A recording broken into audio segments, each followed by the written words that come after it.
Okay, let's get this meeting underway. It being after 6. Start with the roll call, and I can confirm that all councillors are in attendance. Exposure of pecuniary interest. Closed at this time. Approval of agenda. I have a motion that the agenda be adopted as presented. Moved by Jeannie, seconded by Marina. All in favor? That's carried. Approval of the minutes, that the committee of the whole meeting minutes of June 13th, 2023 be approved as circulated. Moved by Councillor Summers and seconded by Reid McLaren. All in favor? And that's approved as well. We have a delegation here tonight for a presentation. Sorry, they are here.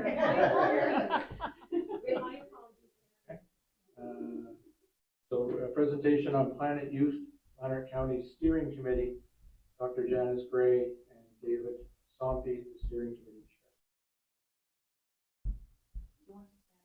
Would you like to speak? Can you? And we'll just turn the microphone on here. Do you have our slides? Or? We do. It's in the package. Oh, you're not But going I mean, you can't put them up there. I could do that. You all have it on your screen. And they all actually have it printed out in front of them. Okay, is that okay? I was just thinking maybe for the folks in the room.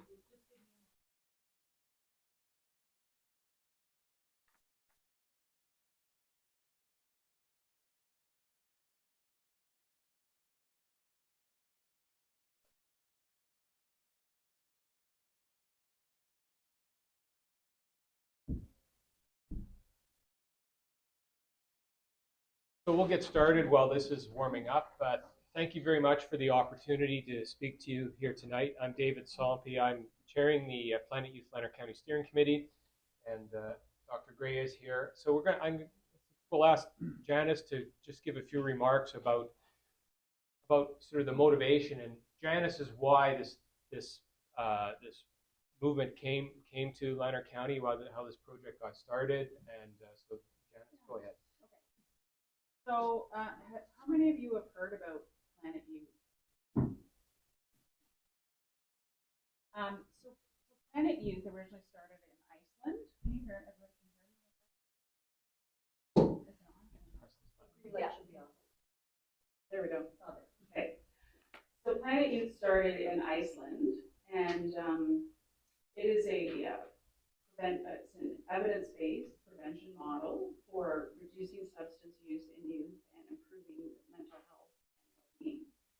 And it's a really exciting project that they initially did in Iceland. When I first heard about it, I heard that back at the beginning of their project, probably about 25, 30 years ago, in Iceland, the youth had the highest rate of substance use in all of Europe.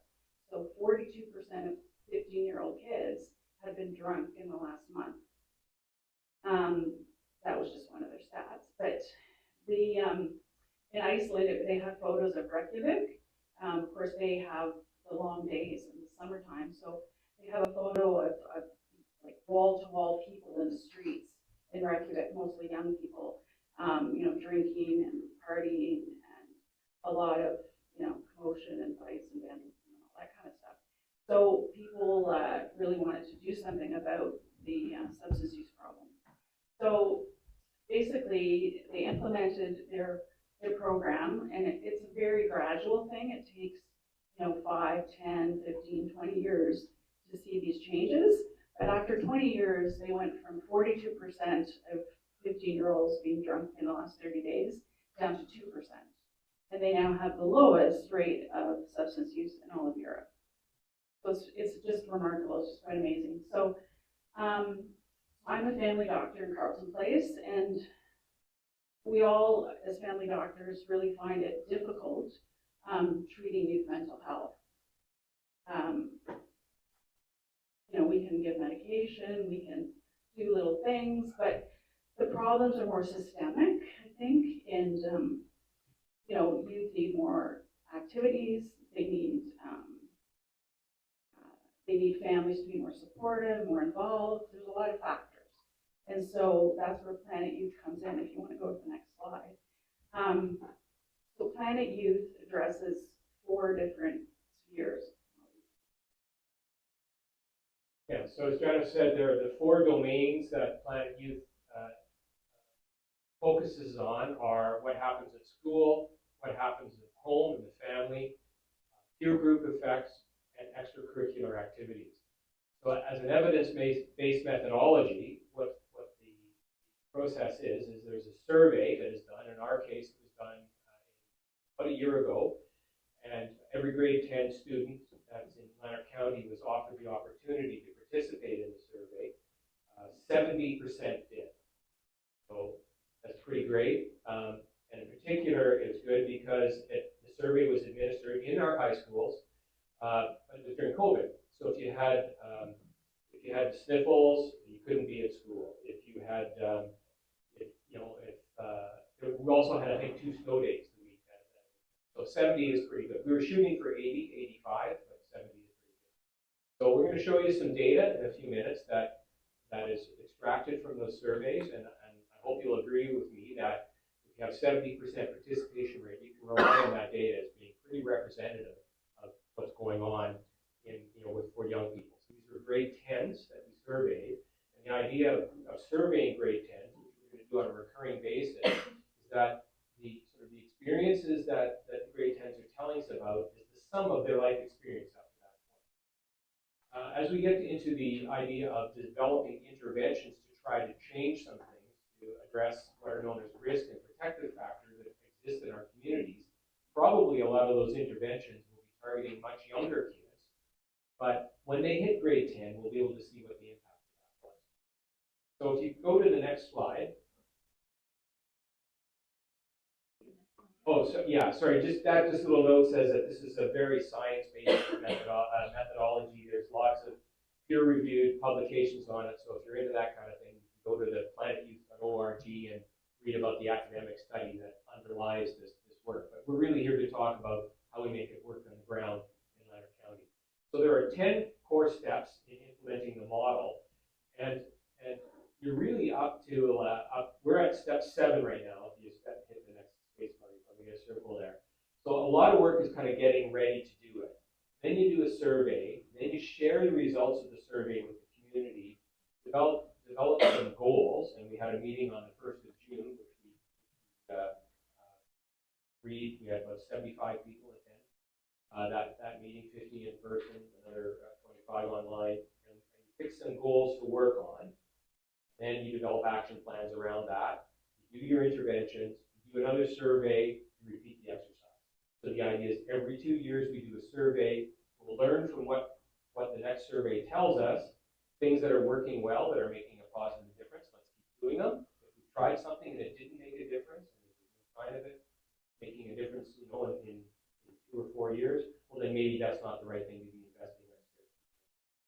Next slide, please. So really, this is about going upstream.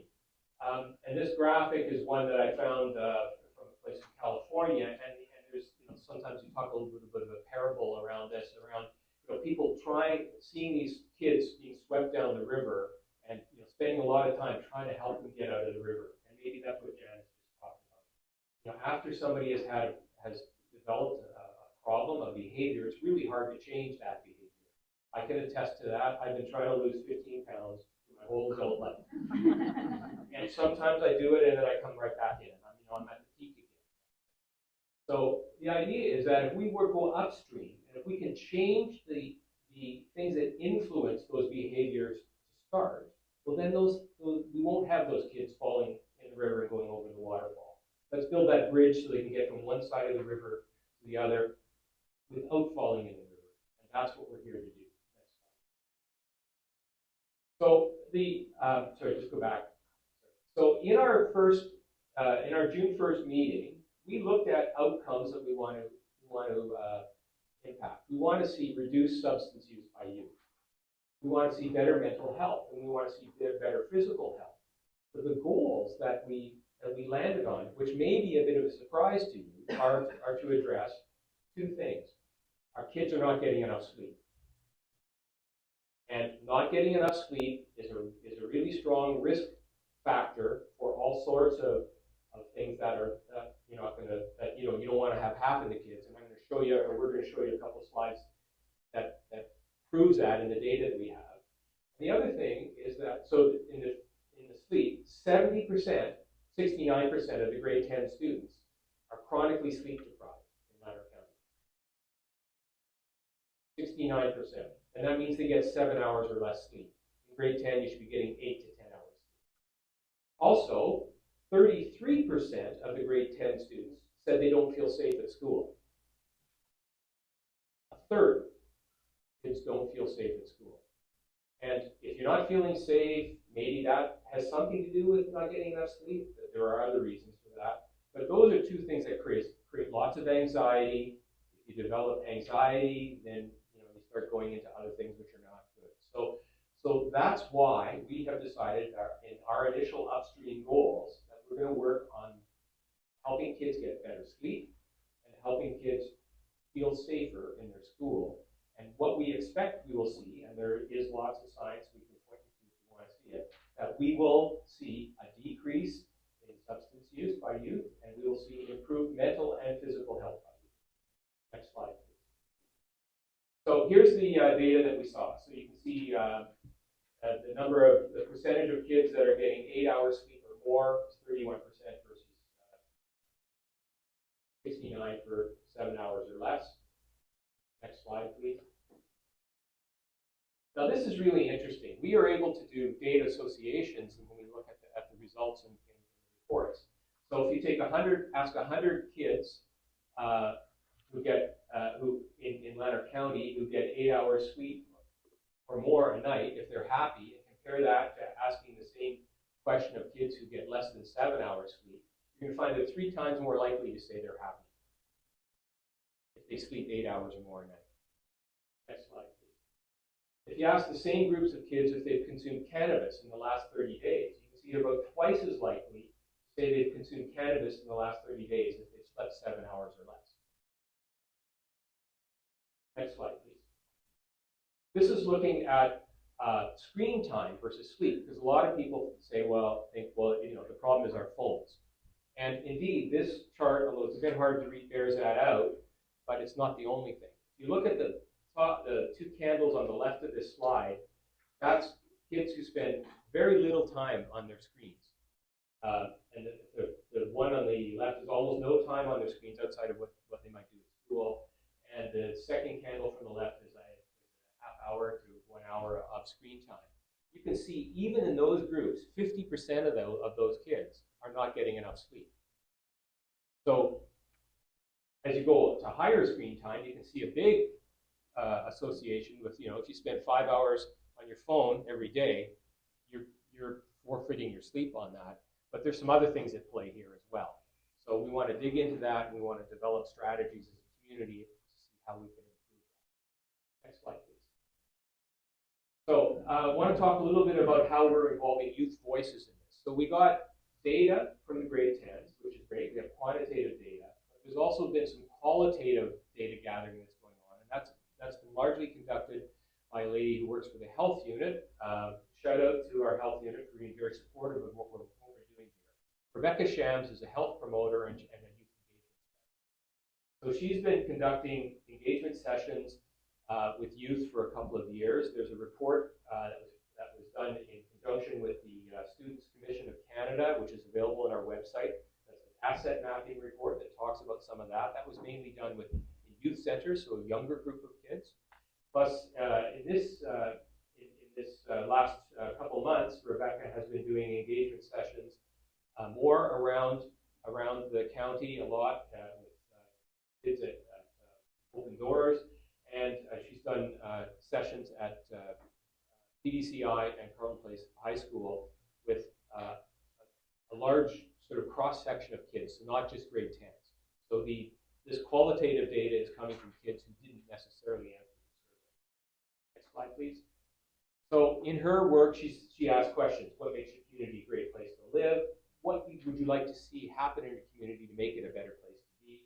And what concerns or barriers do you think should be addressed? So These are questions that she was asking of the kids. Next slide, please.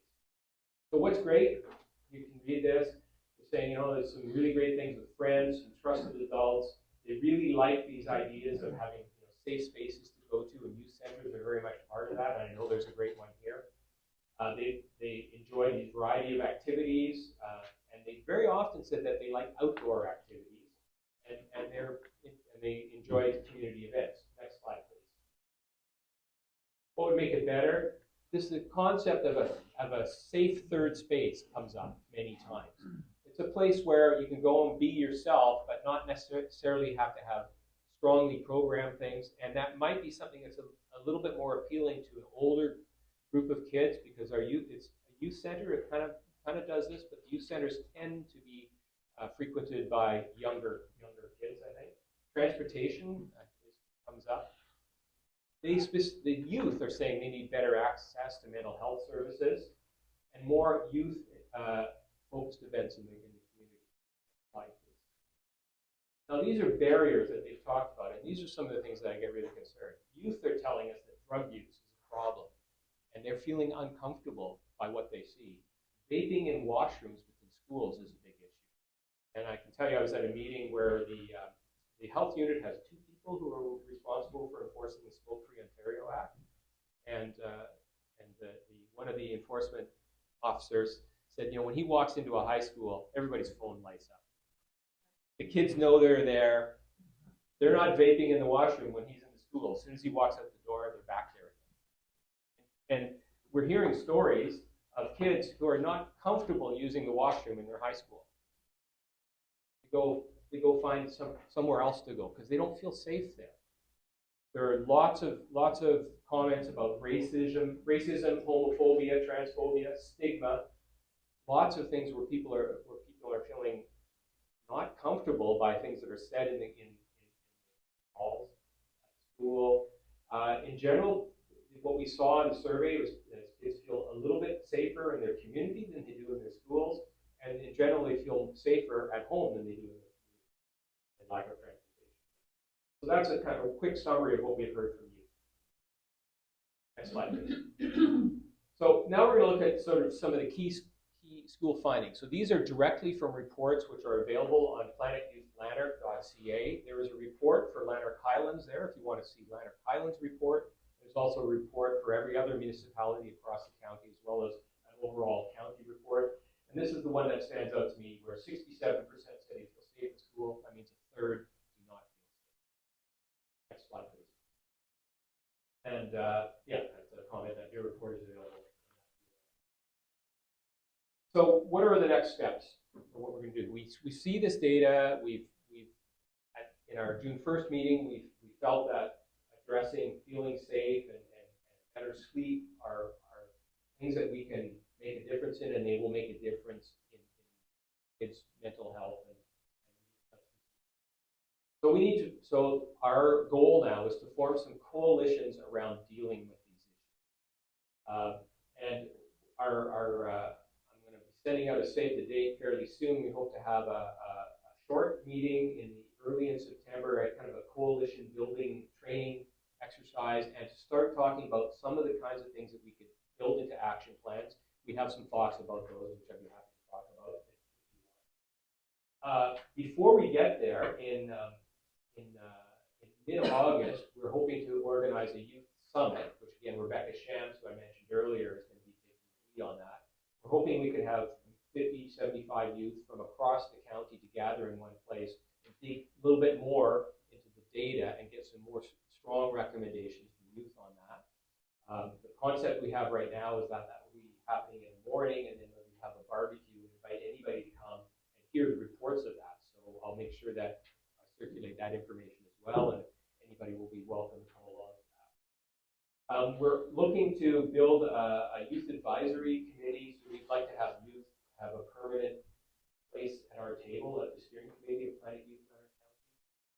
Nobody knows better about what will work than you, so we hope to have that happening.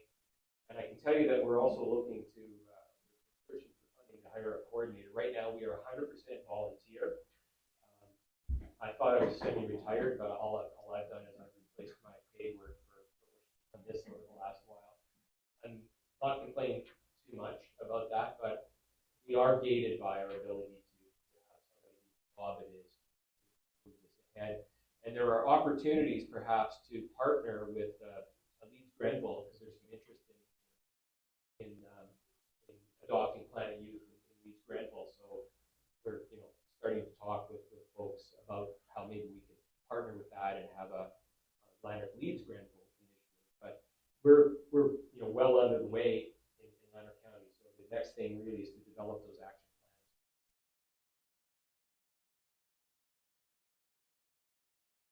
Oh, should say, it was great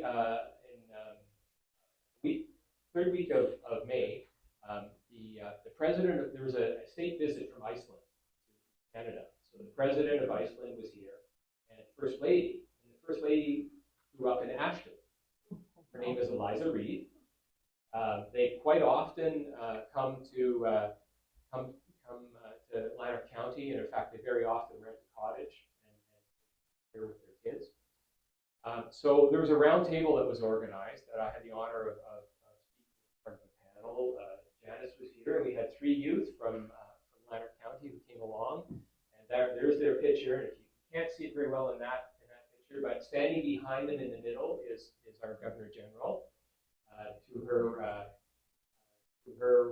right is the Federal Minister of Mental Health and Addictions, Carolyn Bennett.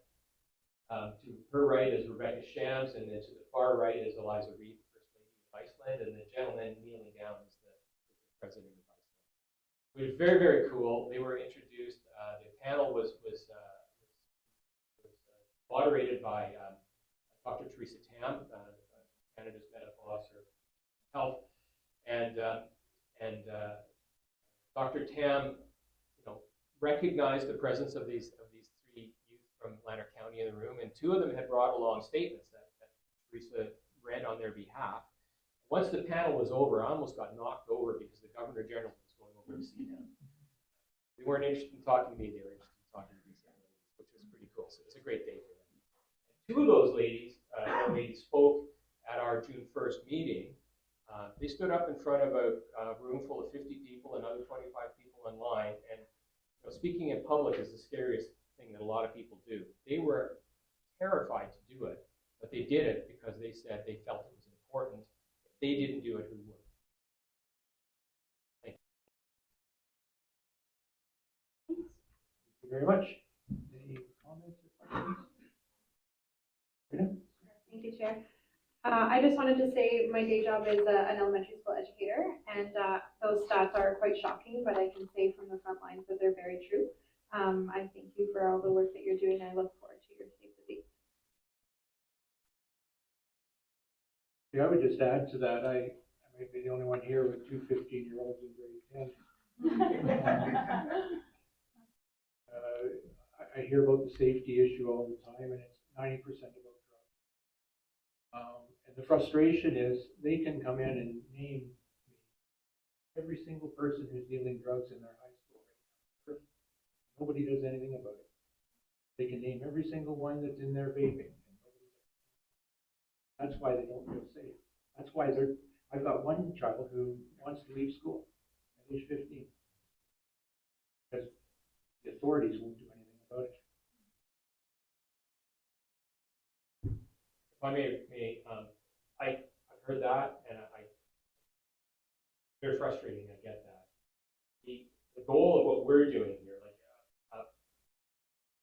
from my reading, a best practice from a drug use policy is to have multiple pillars. Enforcement is one of them. Treatment is one of them. Prevention is also one of them. And we're here to talk about the prevention pillar. I can tell you that in Canada, only 5% of public health spending goes through prevention. We spend 95% of our money waiting for people to get sick and then do something about it. So that's my mission, is to try to bend that curve a little bit. And we're not going to be able to do a lot of stuff that's going to impact your 15-year-olds, except maybe for sleep, because they're probably in that place where their circadian rhythms are shifting later at night, and there's things that are a challenge for them to get enough sleep. probably. And we might be able to do something about that in the short term. Some of these other things are going to take us. Agree, McLaren? Yeah, and it was the Icelandic ambassador that was there last winter at the meeting that I was at. And you mentioned about nothing done as preventative as opposed to reactive. That's about the same all across the gamut of health, like with spousal abuse. A lot of the recommendations are reactive as opposed to preventative, and it's everything. That's no matter what it is. We have an opportunity to change that here in Lanark County, and it doesn't have to cost millions of dollars, but we need to get the community involved in it, and that's why we're here talking to you. So thank you very much. Appreciate it. Thank you. Have a great summer. We will move on to item 7, communications. Oh, we do, yes. We have a suggested motion that the presentation by Dr. Janice Gray, physician and steering committee member, and David Sonke, steering committee chair, Planet Youth Lanark County Steering Committee, dated June 27th, 2023, be received as information.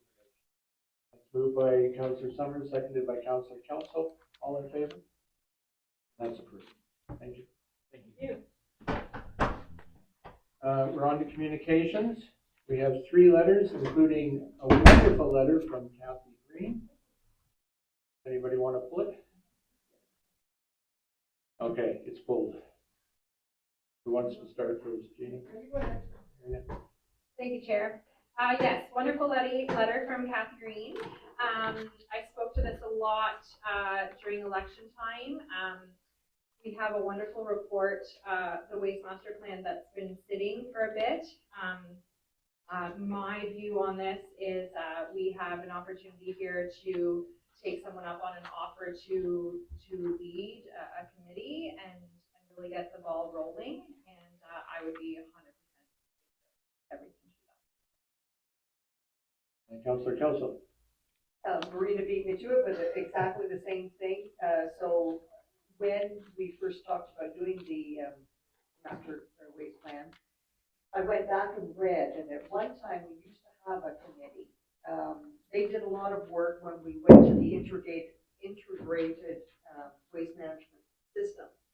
And I read the minutes, and they did a lot of good work. And then it was sort of, once we were set up with the one active site and the transfer station, then it just kind of fell by the wayside. So I'm absolutely 100% in favor of starting a committee. And I would make the motion that we request a staff report to see how we can make that happen. Any other comment? Okay. I have a motion from, I guess, Jeannie, Councillor Kelso, seconded by Councillor Summers, that we ask for a staff report on that. We, all in favor? That's carried.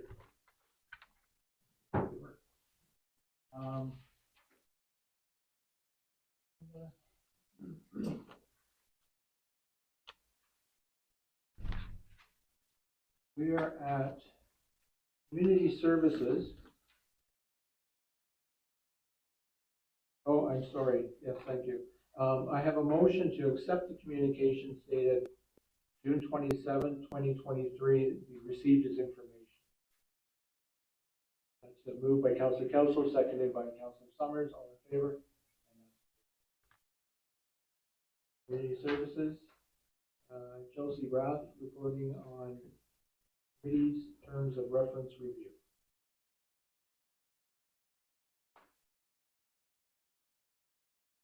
Yeah, so this is some housekeeping for our 2 committees, for the Recreation Advisory Committee, the Municipal Grants Committee. So pretty much with the new kind of members and council representatives coming in for the Municipal Grants Committee, the first thing we like to do is review the terms of reference with the new committee members. And then there were a couple amendments for the Municipal Grants Committee. Not many for that one specifically. Just one change for the reporting process 6.7, changing the wording that they will receive their payment approximately 1 month following, and that they would receive their payment after the final budget is approved, which is what we have been doing anyways. And then the completion date 9.2, the committee shall appoint a chair and council shall appoint members and a council representative to the committee by resolution for term of council. So it said annually before, but we haven't been doing that either. We've just been doing it by term of council. And then we noticed that it says that the committee meets monthly, but it actually only meets annually. And then for the Recreation Advisory Committee, council will recall I presented a report about the Frosty Fling event, and council did pass a motion to amend the Recreation Advisory Committee terms to include the Frosty Fling as a subcommittee. We did discuss that with the committee on May 16th, and we went through it together, came up with some amendments, which is reflected in the draft terms of reference that I attached to those changes. There were a couple other changes that we noticed as well, not involving the Frosty Fling. So there was some discussion about having 1 or 2 council reps on the committee. I don't know if Councilor Summers wants to speak to that afterwards. I also added in delegated member of staff in case I'm unavailable to attend the meetings. It just stated manager of facilities community affairs. And then I added in a new section for subcommittees that goes over the Frosty Fling as an annual event. And this is more so to have it in there for insurance purposes when the event comes around. Yeah, and then under the budget section, this was also included in the resolution from council, was to put in like an annual budgeted amount that the event will need for each year. And we did put $5,000, but council can change it if need be. And then same thing with the annually appointing a chair and council as the municipal grants committee. We just changed that to say that it will be by resolution per term. That's all for this. Open it up to questions or comments. Mr. Roberts. Sure. Just recollecting on the Frosty Fling, is that 5,000 or 500? But it not used to be $500. It used to be 1,000. The past couple of years it's been 1,000. They have asked to increase. There's been more. Councilor Summers can speak to it. She's on the working committee. Through the chair. So in the past, $1,000 has been a donation on behalf of the township as a working number to get things rolling. In the past, Mr. Miggy was always fronting the money and then the township would pay afterwards. Since I took over as chair, that wasn't a feasible way to do things. The $5,000 is more of a cushion should something happen.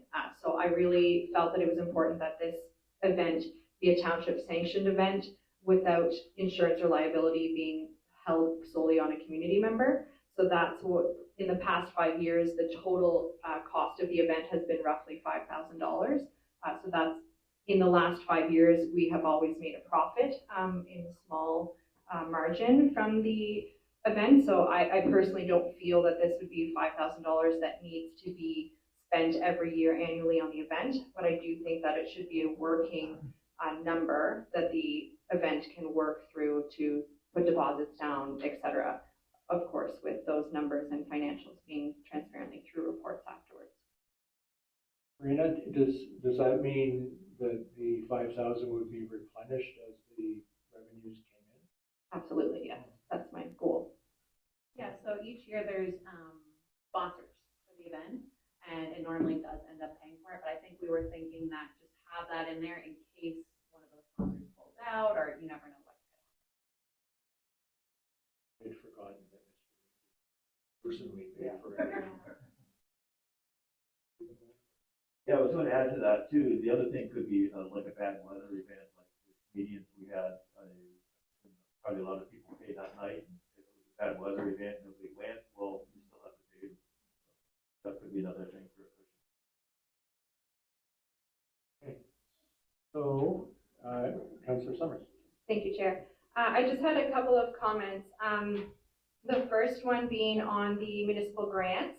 I think that the change to after final budget approval is totally fine. I know that this is an anomaly year where we are quite late, but I can speak on behalf of a community group that I'm a part of.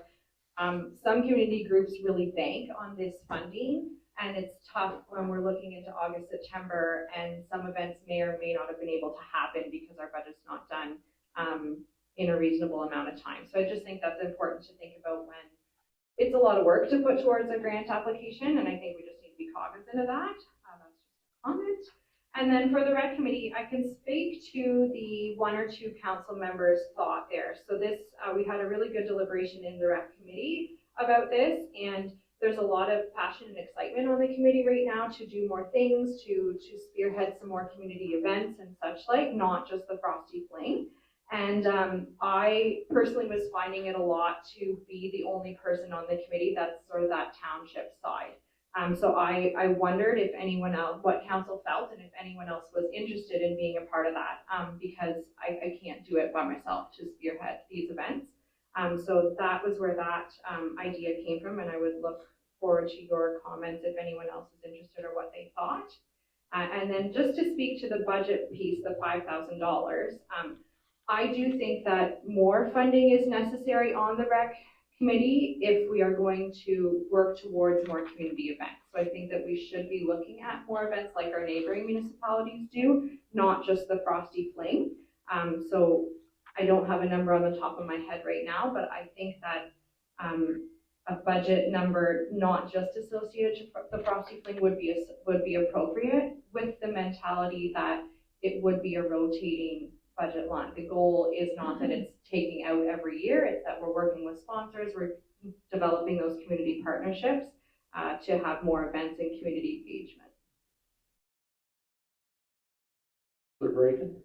Thank you, Chair. So I think my question is for the Frosty Fling working group, do we have to be on the rec committee, or can it be members of the public without being on the rec committee? Yeah, so our thought was the working group will, when they start meeting for the event, so that normally wouldn't happen because you guys don't meet all year, would provide the Recreation Advisory Committee just with a communication. We'll attach it to the agenda just so we're in the know with the event, but we really wouldn't have anything to do with the actual ins and outs of the event. That would still be the working group, and anyone can sit on that.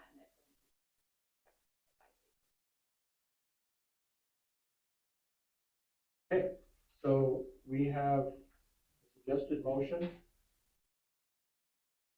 Read the Township of Lanark Highlands Council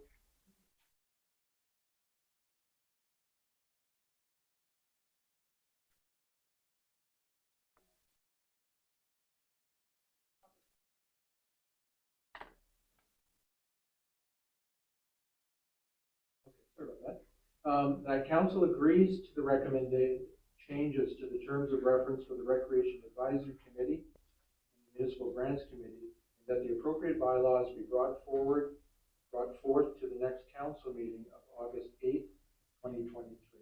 The mover for that, Councillor Kelso, Councillor Close, all in favor? Back to Chelsea for a report on Highlands North Network funding support. Yeah, so I received a request from the Highlands North Network. So they're a new group within the municipality, and they've been kind of making splash within the community. They're very dedicated, hardworking volunteers. A lot of them already are volunteers within their own community and community centers, and they kind of had this idea to come together and represent more of the northern side of the municipality, and trying to increase the usage of the halls up there, etc., planning events. So they stumbled across this funding opportunity, and it's called the Seniors Active Living Centers. So it is an annual grant. You do have to apply every year. So by us applying this year, you would have to continue applying to keep getting the funding. So they are requesting, the township does have to apply, it does have to be a municipality as an eligible, receiver of the funds. And the municipality also has to provide 20% of, the net annual cost of maintaining and operating the program. And this can be done in cash or in kind. So the H&N is suggesting that the township's 20% contribution be in kind, and that would be around $4,000. And we would have to have a municipal resolution as well, which is why we are going through COW Council tonight. You'll see under the discussion, they provided me just with a little breakdown of exactly what they'll be asking for the funding. And then for the in-kind portion, the annual insurance cost is eligible as an in-kind service, and that's around $1,000. So we would have to come up with another $3,000, and that could be done with staff services. So they're proposing, they want to install some outdoor bulletin boards. I'm not sure of the locations. They didn't provide me with that, but I think their thoughts are to have them beside the community mailboxes. Installing those for staff services, so we could have it in kind for that, and then just staffing costs associated with programming. So that could be advertising for them on our social media. We could kind of come up with some stuff to get up to that $4,000. So I just need council to, if they would like to provide the support for this application, if we want to do it in kind or in cash, staff are recommending doing it in kind with the services that we're already committed to, such as the insurance, etc. And yeah, any questions on that? For council. Okay, so a couple of things. First of all, I wonder if maybe this could be applied, if you're going to be doing the application, if this could include all the halls, not just the two new ones.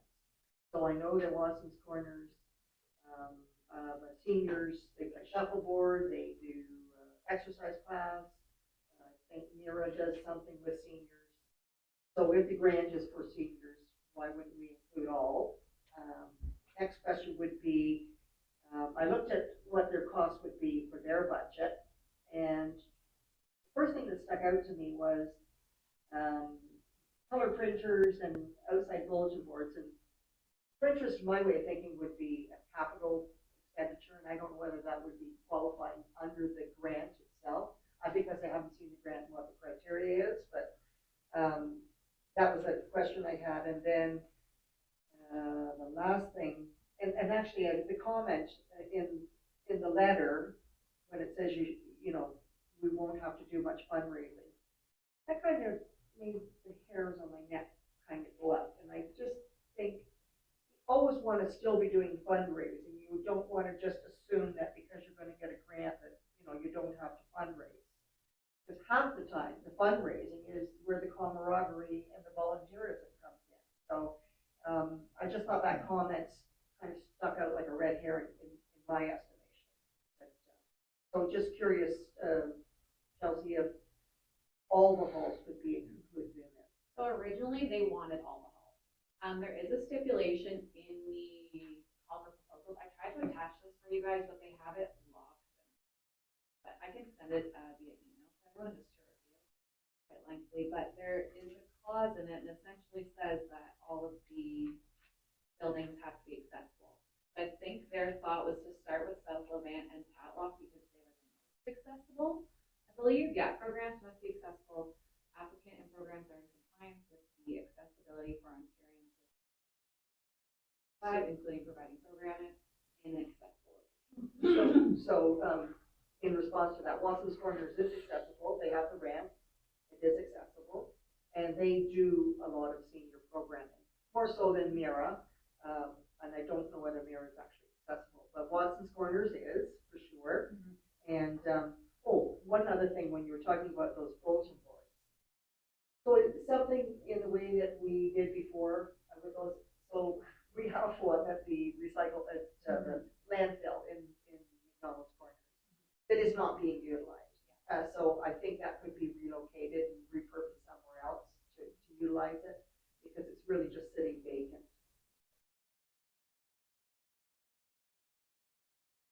So close. Yeah, just on the accessibility issue, just a reminder that when you talk about accessibility, ramps aren't the only thing. There's a lot of stuff that we're not compliant with accessibility. It's gonna take a lot of time, a lot of energy, and a lot of money.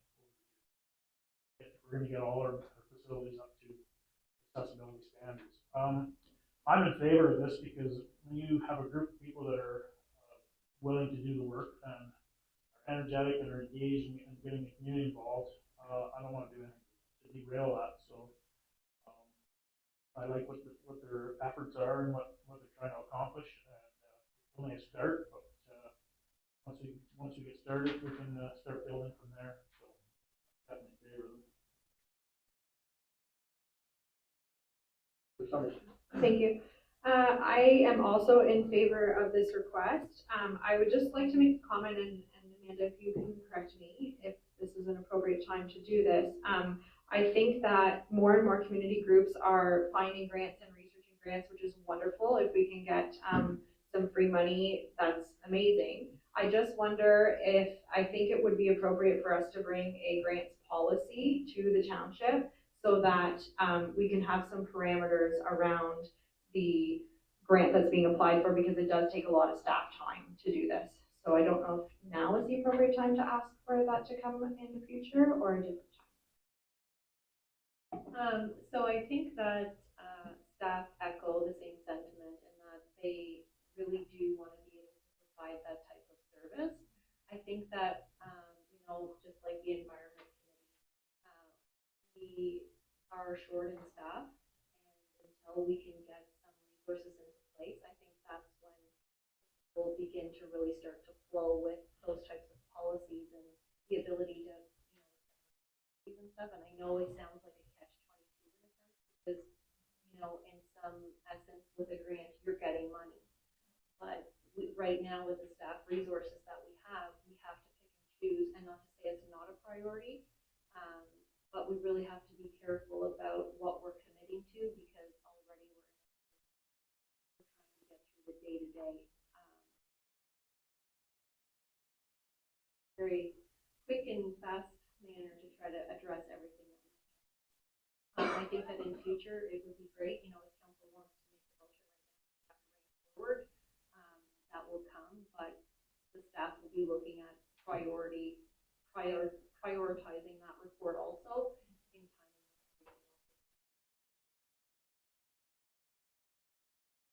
Hey, Councillor Roberts. Thank you, Chair.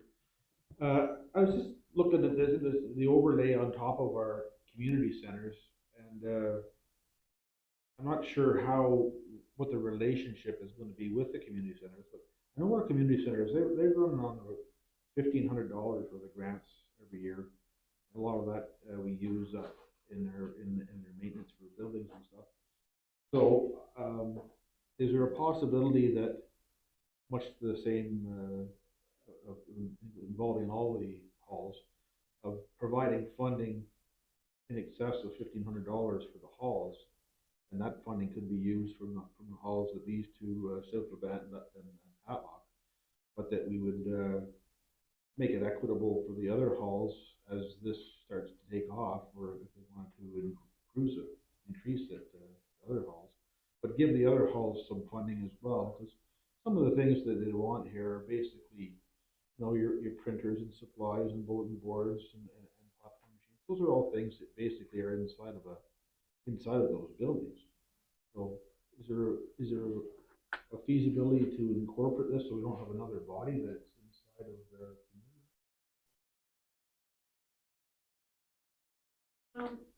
So it's hard to explain because this group is going to be working, and they did say that they're going to start off with these two, and then maybe next year they'll expand into more calls. That's the plan.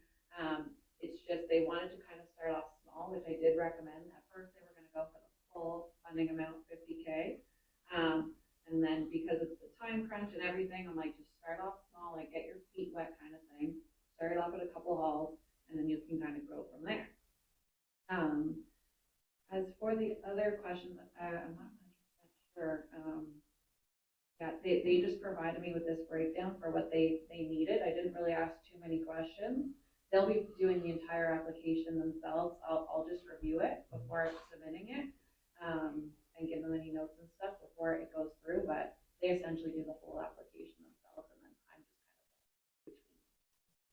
that's the in-kind stuff, like, you know, you have a busy day. Is this another overlay on top of you as well, for the 4,000 or in there? That's why I was wondering if you're already looking after the community center. Would this not be easier for you incorporating that $4,000 if it was just an enhancement to what you're already doing, instead of another project? Yeah, the $4,000 in kind will be additional work for this, especially if we have to do these next reports. I remember when we saw them the first time, the other one, it does take a bit of time, and then staffing costs associated with programming and stuff. So that involves advertising or collecting registration forms. I'm not sure how that would look, but it definitely is additional work for the department. Councillor Close and then Councillor Kelso. Well, when you're talking about a $4,000 in-kind donation, you're not having to give them $4,000. We're not having to do anything except fill out the application. Part of that application is we have to commit $4,000 in-kind labor. Nobody says, look, what that 4,000 has to be. So we got a lot of options when it comes time if they get the grant. Say we could say, well, this costs $4,000. Nobody's going to come back and say, no, it doesn't. Well, yes, we said it did. That's what it costs, $4,000. It's a annual review. They have to reapply it every year. So why not take advantage of it? When Councillor Summers mentioned the word free money. I don't call it free money. It's taxpayer money, but it's money that's being given out to other areas. And why aren't we taking advantage of getting that? Because we seem to miss the boat a lot of times, and other people are getting it and we're not. So that's why I'm in favor. Jump on it, and then if it comes too much work for staff, then we'll deal with it then. But it's a one-shot deal. If we don't get it this time, we get nothing invested. Okay, through the chair. So coming back to one of my original questions, and of course I didn't get to see the parameters and the criteria of this. So my way of thinking, if this is for the advancement of senior active living centers, sitting on your butt watching a movie is not really being active. So I'm just wondering, again, because I don't know what the parameters are, maybe that's not even feasible. I'm not sure. They have been in discussion with Sharon Crew, and she is the kind of go-between person for the grants. And I believe they went through this whole thing with her, and she said that this would be. I'm not sure exactly what was said in that conversation, but that's what I got from our meeting. So, sorry, just in response to that, if you could send me a copy of that, I'd love to have a read of it. Thank you. Reed McLaren and then Councillor Close.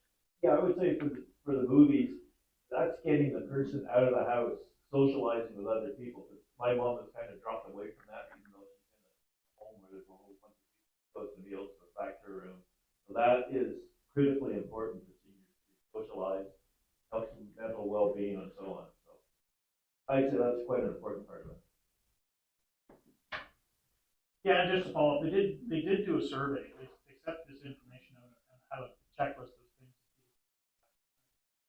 They put together a list of what people are interested in, and that they're going to aim to start at the first amount that they checked off the list. So I mean, anything that gets us using those community halls and gets that into a cycle of those halls being used more, it's going to keep those halls alive. Hey, I was just going to say, we've had a good discussion, and we have a big long motion.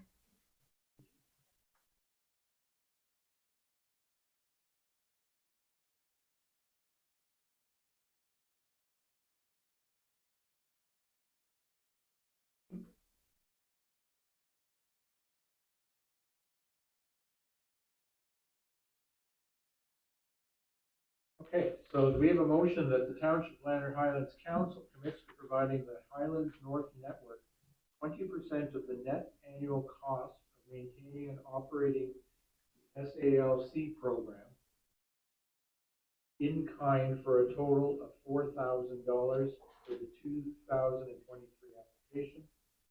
That staff are directed to submit an application to the Seniors Active Living Centers Program funding opportunity on behalf of the Highlands Network. Further that, this matter be brought to the council meeting of June 27th, 2023 to ensure an application is submitted prior to July 20th, 2023 deadline. So we have a mover for that, Councillor Summers. Councillor Close seconds that. All in favor of the motion? And that carries. Thank you. Moving on to corporate services procedural bylaw amendment. Are you going to speak to that amendment? Give us an overview. So this is a report relating to an amendment to our very old procedural bylaw. It has been amended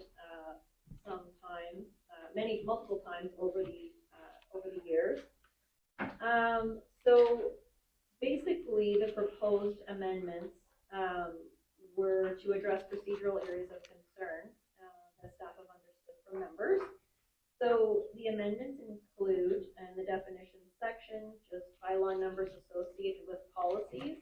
We're suggesting to remove the number and leave the policy name, just in that if the policy gets updated, we don't want to have to worry about having the wrong policy number in there. The rules of order section 4, we're suggesting wording regarding types of recording that's permitted during meetings, and that provides further clarification to existing wording related to the permitted of recording devices. So I'm just gonna go over here. 4.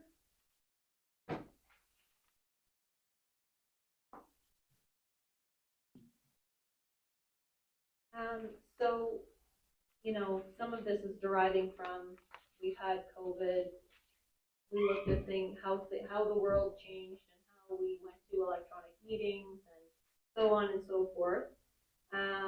You know, there's wording in here that's proposed. So, you know, does council want to see that audio and video recording by attendees are permitted? Do we want to just go with an audio is permitted? Then, you know, just stating that if the recording is occurring, there's requirements for anybody who wants to record a meeting, they need to notify the clerk in advance, then the announcement be made at the beginning of the meeting. We want to make sure that all recording devices are open and are not concealed. That's not to say it's occurred, it's just putting it in there is best practice. I think everybody would prefer to know if it's recorded. And then having the recording devices turned off during recesses, breaks, or suspension of meetings, should the chair direct it, just so on and so forth. So section 5.3, we're recommending removing general as a service delivery. 5, we really, during my time, I haven't really seen where we would have the general, something listed in the general section. Budget generally would come forward under corporate services, and any major projects are generally department related, so they would just fall under the respective department heading. Then section 5.2, 5.3, we just wanted to add in there the second and fourth Tuesday of each month. That's when we generally have it.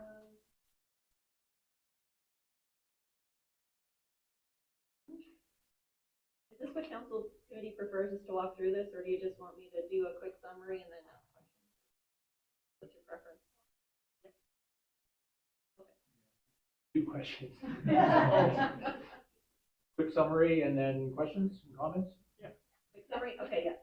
So we'll just go section 5.3, oh, sorry.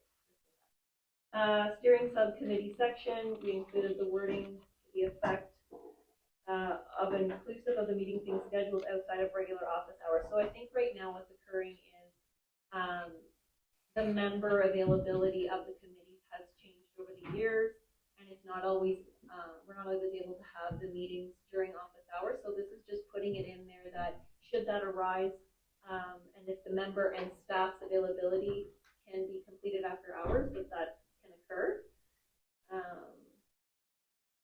Separated the provisions of members surrounding their electronic devices prior to an in-camera session. Okay, so that provision was incorporated in another provision and it's just separated out. So sections 5912 to 5921, those surround just wording for clarity for closed session, confidential information. We're suggesting wording related to the notes taken by members during the closed session. So right now, it's standard in closed session that we return all confidential documents that are circulated. So we looked at the other neighboring municipalities' procedural bylaws and looking at this also, and I think it could make sense that if we're returning the confidential documents, that if anything is written down, that that should be also be returned because it forms part of the.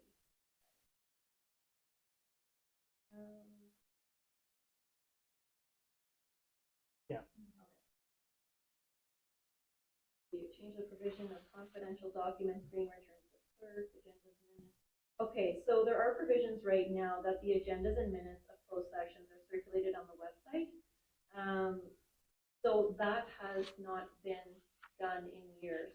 And the reason for it has been that our website hasn't had the capability. Sometimes reports aren't available until just prior to. I think there's also an element here too of, there was, like, if I was a counselor, and for example, if I had to declare a pecuniary interest, I would have access to those documents online in advance. And, you know, for myself, I would want to be, I would want to have the ability to say, I've never seen it, you know, and then coming into your in-camera session, you're looking at what is the subject matter, you're able to declare there and leave the room. So that was the thought process behind that. So constituting notice, we had it in there that notice for meetings, not statutory in relation to meetings under the Planning Act, which is notice for agendas for committees and council, was made available Thursday 4:30 to members. Well, actually, I don't think it actually stipulated it. Just, I think the intent was 4:30 Thursdays to members, and then by Friday at 4:30 to everyone else. So right now, with the new meeting management software that we have, it changes the way. So what we do is we post the agendas, we get the hyperlink for the agendas, and then we send them out to the media, to members, so on and so forth. So I think this just captures a more accurate reflection of what's actually happening right now, that we are publishing them to the public and everyone by Thursday at 4:30. Is 48 hours in advance provision where there's technical difficulties that arise in which the agenda could be posted. I thought I had seen that in another procedural bylaw. I thought it was neat because it's not really happened, but if something should occur that we can't get the agendas out in time, we wouldn't be able to provide adequate notice, and there's no other provision. So the only ability we would have would be to call a special meeting by the 48-hour notice, so same deal as this. So this would sort of just provide for that avenue if it were to ever occur. So there's also, we touched on a little bit of things that derived from COVID. Suggestions also provide for inclement weather and cancellation of meetings or the possibility of an electronic meeting in the event. You know, the inclement weather. So it's just providing that ability. So prior to, we didn't have the ability to have an electronic meeting, which is council attending and accounting for quorum. This would provide for that in the instance where there was inclement weather or some sort of emergency or pandemic. We wouldn't just, it provides that availability. And then notice as it relates to other committee and local board meeting agenda notice when it will be made available if that wasn't included.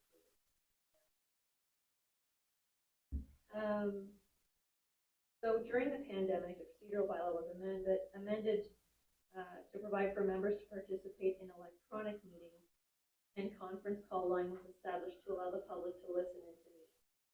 So the bylaw amendment provided for that occasion in that instance, and now as that is no longer existing, like the pandemic was declared, there's no ability to provide for electric participation or the conference call line for anybody who wishes to listen in.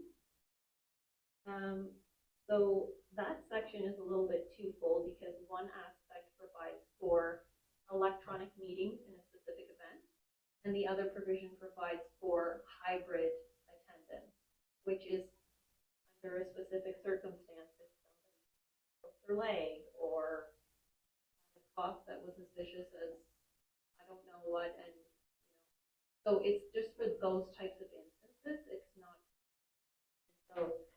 Yeah, so that's been amended to provide that suggestion.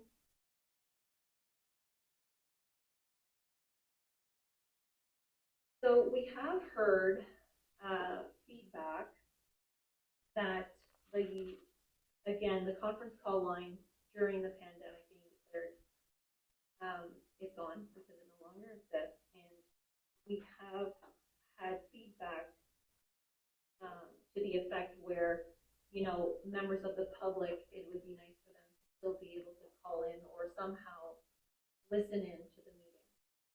So right now, we do not have the technology to have a secure internet base to provide that to the public.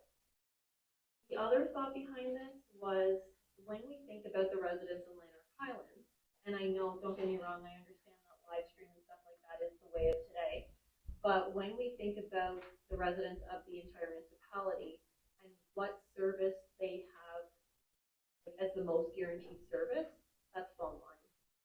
Not everyone has access to internet, and not everybody would have maybe an internet plan or good enough internet to be able to live stream the meeting. So we feel as though in that case, the phone line would be the most secure site and wouldn't take up internet. So in future, there is an ability to look at that if committee or council wishes to go to a live stream when we have our internet fiber installed and so on and so forth. So this was just a recommendation.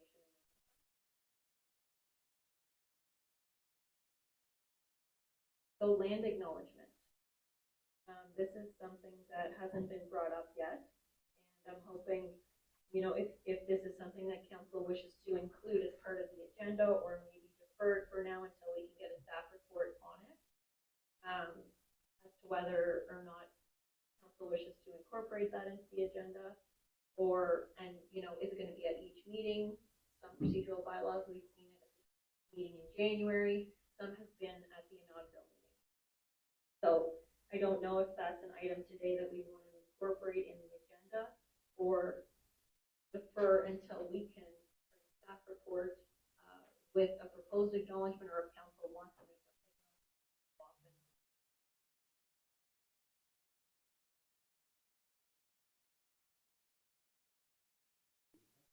Yeah, I have a very simple one that we use as a county.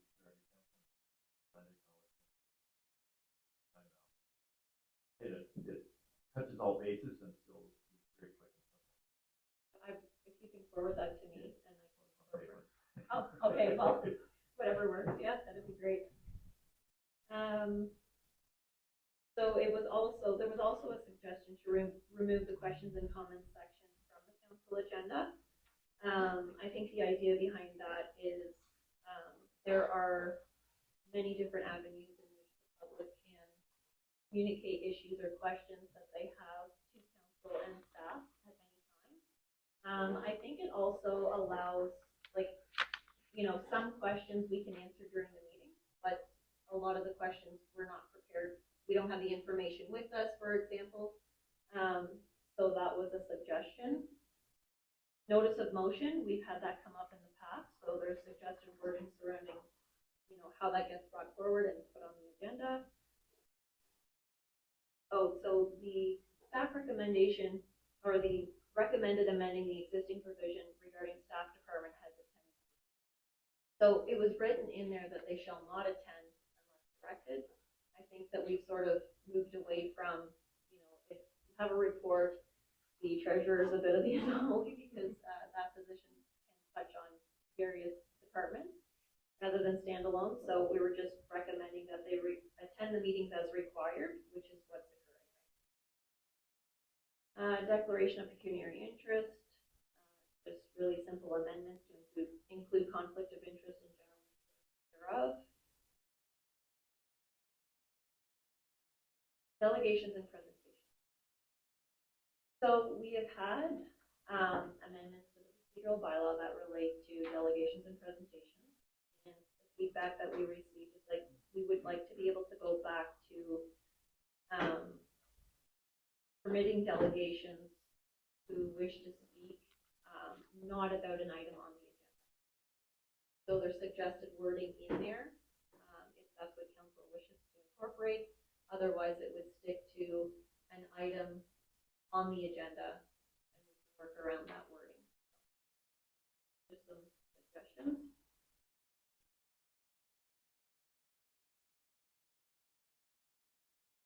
Multiple bylaws. Peter, you had let me know one day that county had a good way of getting multiple bylaws approved within one motion. So there's suggested wording in the draft procedural bylaw that would permit that in specific circumstances where it's permitted. If there was, somebody had a conflict of interest, or for example, we would pull that out separate and not include it in that one motion. So it just provides for it to be included, but provides for exceptions where.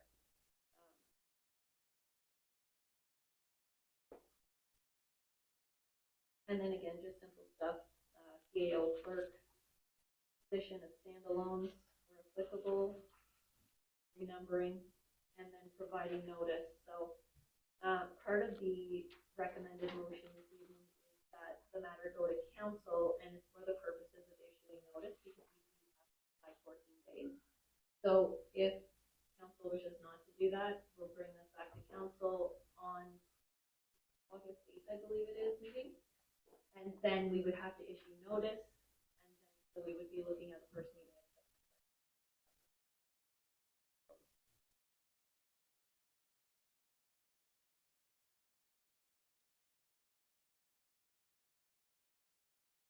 Councillor. Thank you. So, basically, three items I'd like to address. First one, land acknowledgement. I'm not in favor of that, so, I would look for deferral myself personally. Second one is keeping notes. So, in a closed session, occasionally I do make notes. It's in the confines of a spiral. I'm not prepared to pull out, rip out the page, turn them in. I think it speaks to whether you trust when we take our oath that we will not divulge. So I'm not in favor of tearing out my page and turning it in. I can assure you that I don't share confidential information. I have no problem returning all documents that are distributed within a closed session. And the third item was,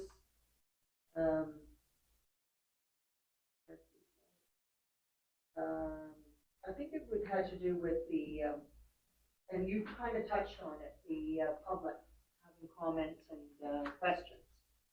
And I had a conversation with one of our regular attendees earlier before the meeting started, and he kind of was on the same page as me. I agree with you that when the public comes and asks the question, we're not always prepared to give an answer, or we can't answer, or it's usually a question or a comment. There are many ways that a person can get their point across, such as reaching out to their individual counselor.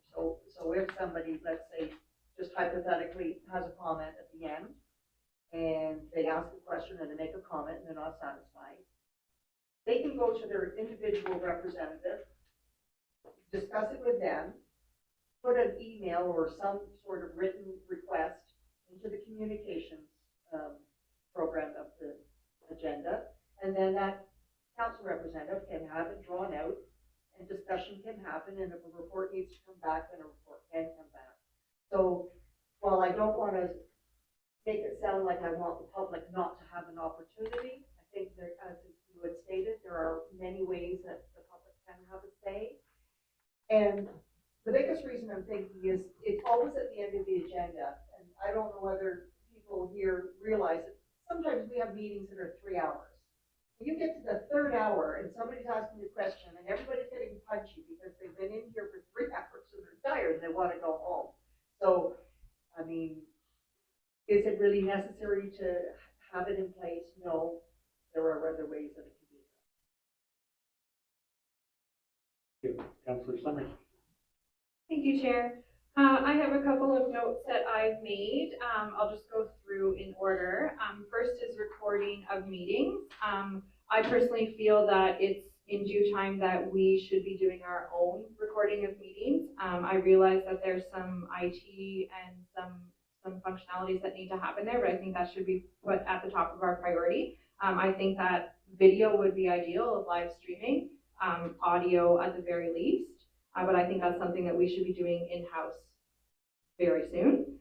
The next thing is just a formality. The steering committee meeting for staff happening no later than after 5. Does that permit to council members as well? Because I know that some, like the Frosty Fling subcommittee meetings, and I've been at other meetings that start after 5. So I just wonder if that wording could be, you know, as long as the entire group is in agreement, or, yeah. So I'm gonna ask, my discussion on this aspect mostly related with Chelsea because she deals with that. So Chelsea, I know we had discussed the 5 o'clock. So what, would you be able to?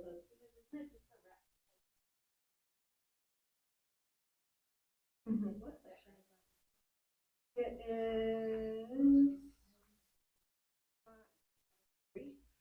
5-3-5-7. Yeah. 5-7?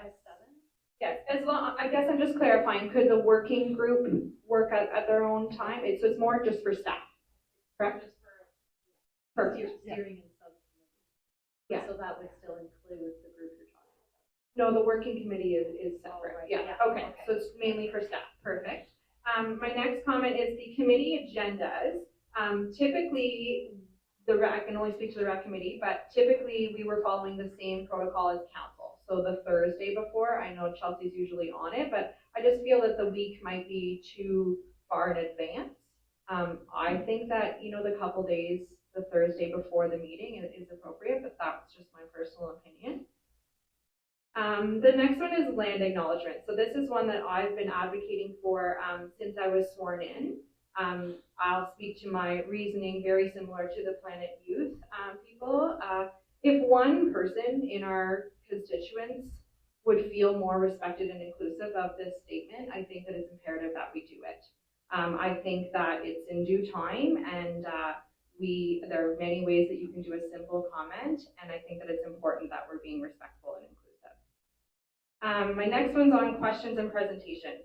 So I just wanted to clarify, there were some comments circulating on social media today that it's important to have those questions at the end of the meeting reflected in a public forum and in minutes. I just wanted to clarify that our current procedural bylaw does not state that. So the questions and comments that are at the end of the meeting are not reflected in minutes. They're merely just said out loud. So that was a clarification point for the public. I feel that questions and presentations should continue. I think that we need to continue to allow our constituents a voice. I think that we need to continue to work towards a mutual respect, that the questions are not set up questions, that they are generally for information to help continue to move our township forward.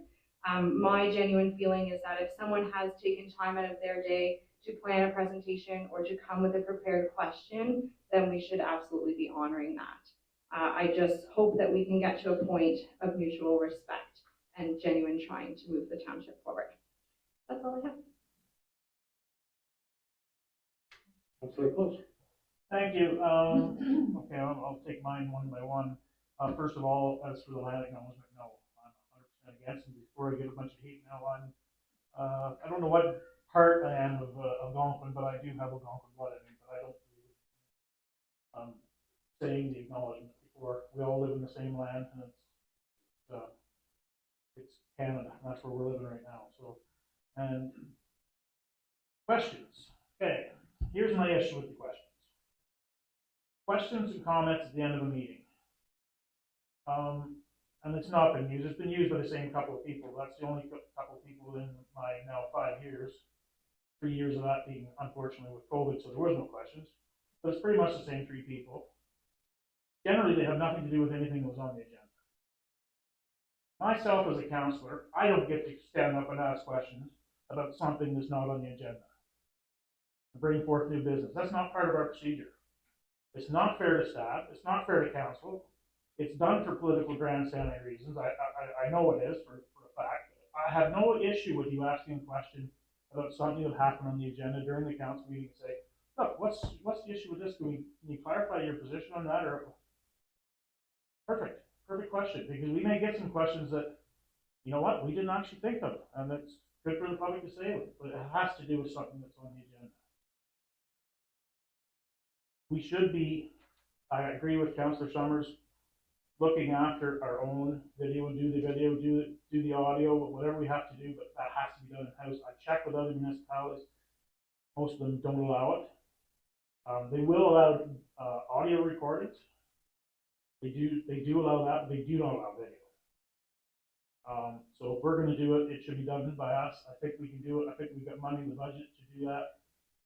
And we can start looking with any day. I think we're going to be able to start hooking up to Bell Fiber. So it should solve our internet issues, I hope.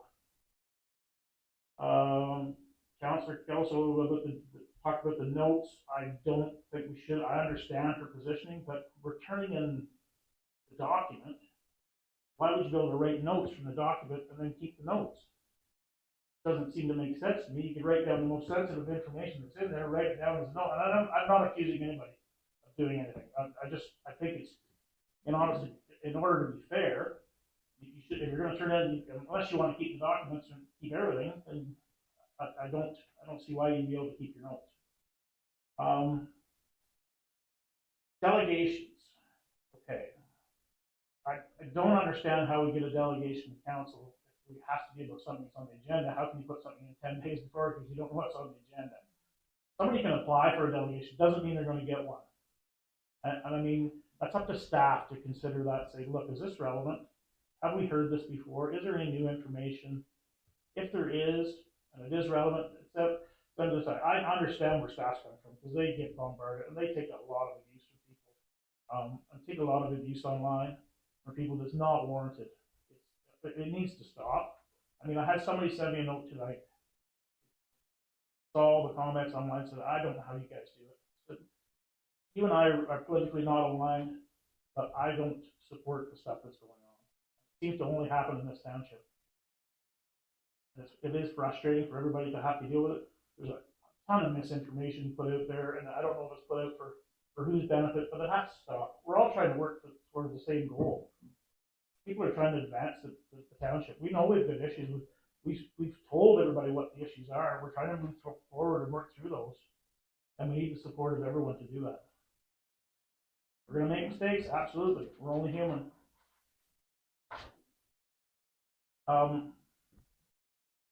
I think that's the big issues. And I mean, this is something that should be reviewed annually. If we find there's an issue, we'll take a look at it another year. It's not going to be a big item the next year around. Go, look, this isn't working. We're going to have to change this. But when we get the staff in place, I think that's part of the thing. It's going to be an annual review. Thank you. Brief McLaren.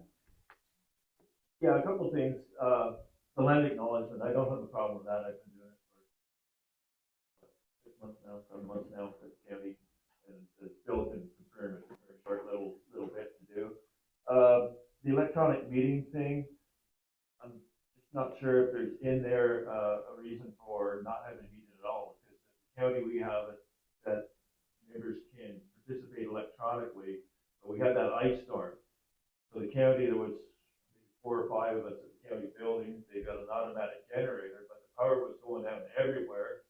People had phoned in, I don't have anything here, and we weren't down to losing quorum, but the thought was, okay, how many people out there can't let us know they don't have anything? Go ahead at all.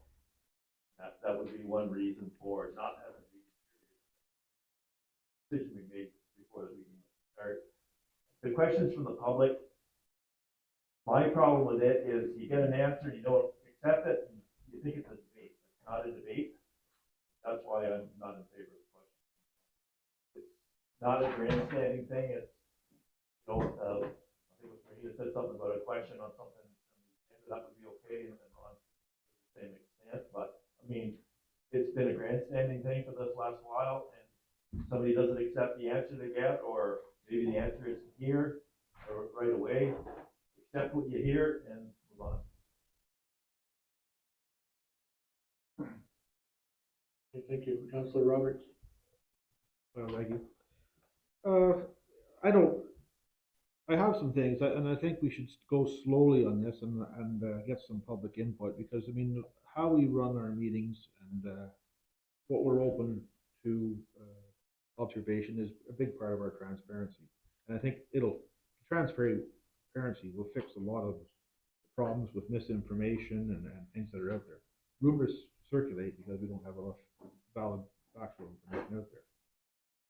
On some of the things just that were gone through with the clerk's presentation, some of the fundamentals about our in-camera sessions,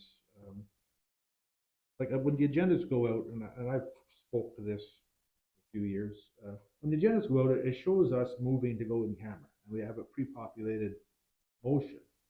But I have no idea what the information is, whether it even qualifies for in-camera session rules.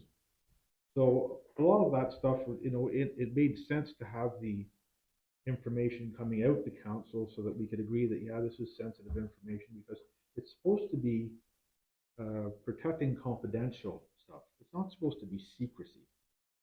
And there's very specific exemptions for going into in-camera sessions, and some municipalities don't go into in-camera sessions in their entire administration. So I'd like to see us reduce the amount of stuff we have in camera, which would definitely take a lot of the stress out of meetings, because we do go in there blind. We don't know what kind of pecuniary interest. We have to dance right off the bat when we understand and comprehend what's going on. A lot of those things are very important factors. Actual legal ramifications can happen if you don't declare some of these things.